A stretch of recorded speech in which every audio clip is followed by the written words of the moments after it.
नमस्कार and welcome to JAC board वाला। मैं हूं आकाश सेन और आज इस वीडियो में हम लोग क्लास 11th होम साइंस पर बात करने वाले हैं।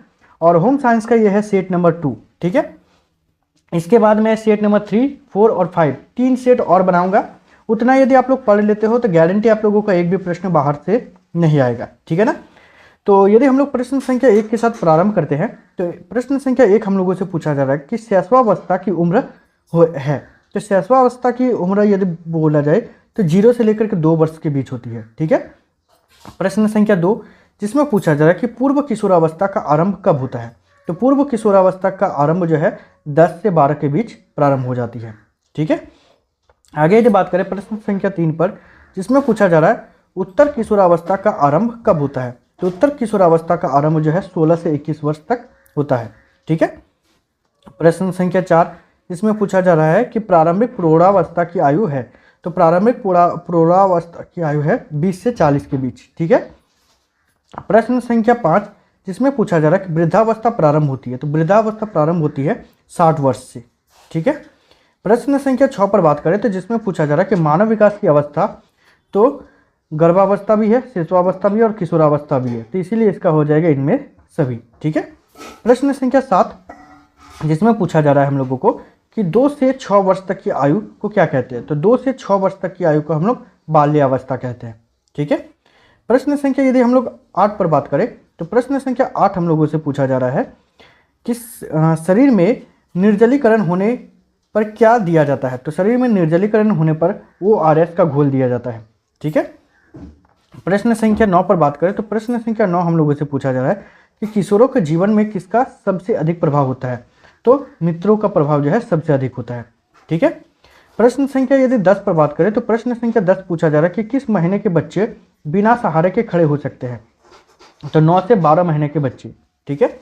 प्रश्न संख्या यदि 11 पर बात करें तो जिसमें पूछा जा रहा है कि जन्म के समय नवजात शिशु का औसत भार होता है। तो जन्म के समय जो है नवजात शिशु का औसत भार होता है 2.5 kg से लेकर के 3.5 kg के बीच।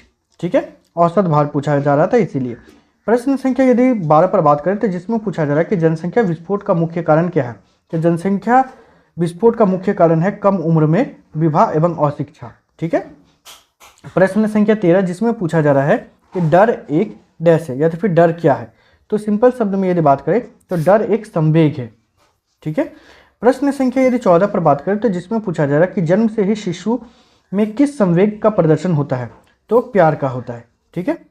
आगे यदि बात करें प्रश्न संख्या 15 पर तो जिसमें पूछा जा रहा है कि बच्चों के अस्थायी दांत होते हैं। तो अस्थायी दांत 20 होते हैं। ठीक है।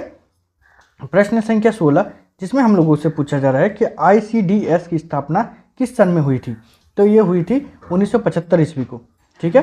प्रश्न संख्या 17 जिसमें पूछा जा रहा है निम्न में से कौन क्रियात्मक विकास नहीं है। तो बोलना जो है वो क्रियात्मक विकास नहीं है। प्रश्न संख्या 18 पर बात करें तो जिसमें पूछा जा रहा है मानव विकास के क्षेत्र को बांटा जा सकता है। तो 7 भागों में बांटा जा सकता है। ठीक है। प्रश्न संख्या यदि 19 पर बात करें तो हम लोगों को पूछा जा रहा है कि बच्चों के मानसिक विकास को प्रभावित करने वाला तत्व कौन सा है। तो व्यवसाय भी है, वंशानुक्रम भी है और वातावरण भी है। तो इसका हो जाएगा इनमें सभी। ठीक है। प्रश्न संख्या 20 जिसमें पूछा जा रहा है कि बालक के मस्तिष्क को कोटि स्लेट किसने कहा है। तो जॉन लॉक ने कहा है। ठीक है। प्रश्न संख्या यदि 21 पर बात करें तो जिसमें पूछा जा रहा है कि बच्चों के मानसिक विकास को प्रभावित करने वाला तत्व नहीं है। कि इनमें से जो है नैतिकता ये नहीं है। ठीक है। प्रश्न संख्या यदि 22 पर बात करें तो जिसमें पूछा जा रहा है कि अंगूठा चूसना एक सहज क्रिया है। ये शैशवावस्था के बच्चों का है। ठीक है। प्रश्न संख्या 23 पर बात करें तो जिसमें पूछा जा रहा है कि बालक तुतलाकर बोलता है। तो कब बोलता है। तो 3 वर्ष तक जो है बोलता है। प्रश्न संख्या 24 जिसमें पूछा जा रहा है कि अंगूठा चूसने का कारण क्या है। तो असुरक्षा की भावना जो है यही होती है। आगे बात करें प्रश्न संख्या 25 जिसमें पूछा जा रहा है कि क्षय रोग निवारक के लिए कौन सा टीका लगाया जाता है। तो BCG लगाया जाता है। ठीक है। प्रश्न संख्या 26 पर बात करें तो जिसमें पूछा जा रहा है कि डिप्थीरिया, फार्स्यूसिस तथा टिटनेस के बचाव के लिए कौन सा टीका लगाया जाता है। तो इसके लिए DPT लगाया जाता है। ठीक है।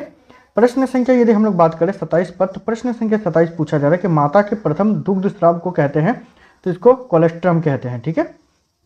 यदि हम लोग प्रश्न संख्या 28 पर बात करें तो प्रश्न संख्या 28 हम लोगों से पूछा जा रहा है कि प्रश्न संख्या 18 हम लोगों से पूछा जा रहा है कि बाल बाड़ी पोषण कार्यक्रम लागू हुआ था। तो कब लागू हुआ था? तो 1971 ईस्वी को लागू हुआ था। ठीक है। प्रश्न संख्या 29 पर बात करें तो जिसमें पूछा जा रहा है कि सामान्य से कम मानसिक योग्यता तथा कम समायोजनशीलता वाले बालक को कहते हैं तो मंदबुद्धि कहते हैं। ठीक है।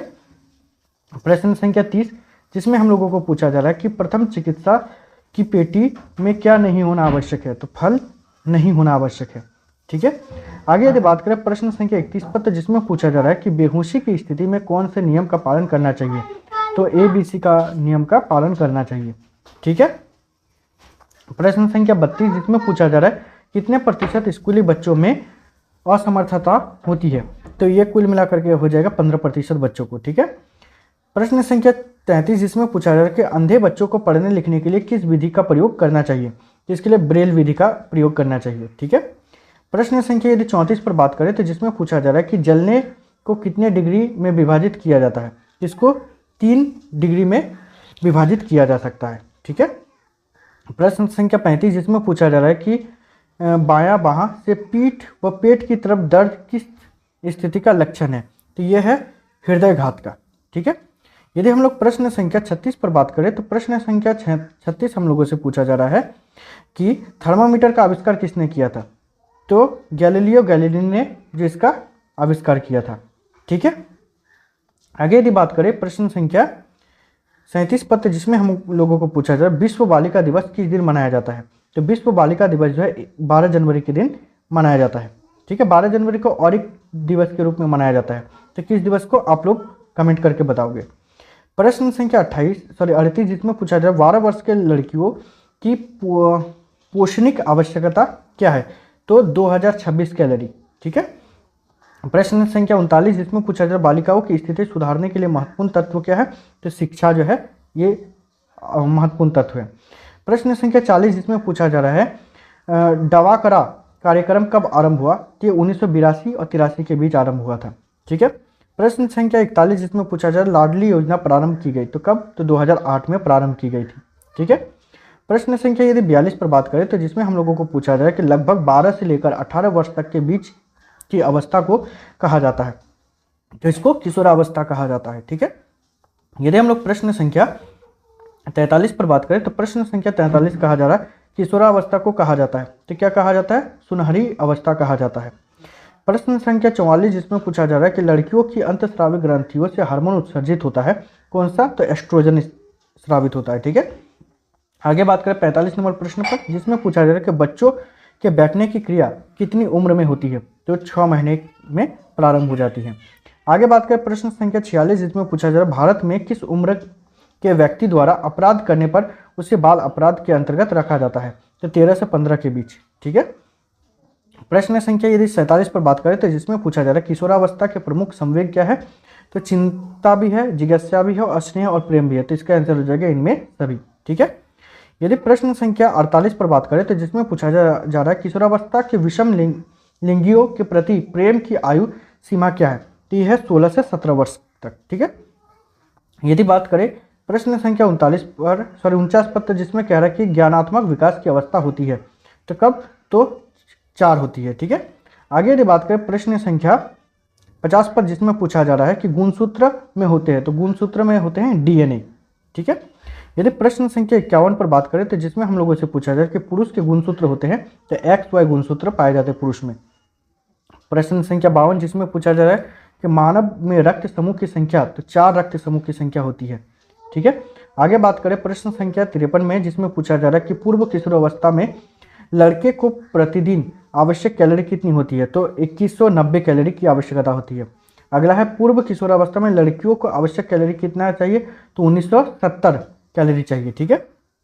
प्रश्न संख्या 55 पर बात करते हैं जिसमें पूछा जा रहा है बाल्य अवस्था में विकास की कितनी अवस्था है? तो 4 अवस्था है।